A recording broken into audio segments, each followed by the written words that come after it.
അതിരൂക്ഷമായി രാജ്യമാകെ പ്രതിസന്ധിയിൽ നിൽക്കുന്ന ഒരു സമയമായിരുന്നു. സാമ്പത്തിക പ്രതിസന്ധി അതിരൂക്ഷമായിരിക്കുന്ന ഒരു കാലമായിരുന്നു. ആ ഒരു കാലത്ത് ഒരു യുദ്ധം നടന്നാൽ അത് ഇന്ത്യയെ സംബന്ധിച്ചിടത്തോളം എത്രത്തോളം വലിയ ആഘാതമാകും എന്ന് അദ്ദേഹം ചിന്തിച്ചു എന്നാണ്. അപ്പോൾ ഒരു ഭരണ നേതൃത്വം തീരുമാനിക്കുകയും ചിന്തിക്കുകയും ചെയ്യേണ്ട ഒരു കാര്യം അന്നൊരു സൈനിക മേധാവിക്ക് ചിന്തിക്കേണ്ടി വന്നു എന്നതാണ്. അപ്പോൾ രാജ്യം കോവിഡിൽ വലിയ പ്രതിസന്ധി നേരിടുന്നു, സാമ്പത്തിക പ്രതിസന്ധി നേരിടുന്നു.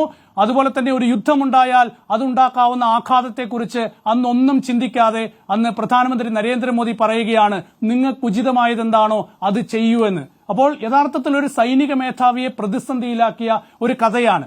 പിന്നീട് അന്ന് സൈനിക മേധാവി അദ്ദേഹം എടുത്ത തീരുമാനം എന്നത് ചൈനീസ് പട്ടാളം വെടിവെക്കാതെ ഇന്ത്യൻ പട്ടാളം വെടിയുതിർക്കില്ല എന്നതായിരുന്നു.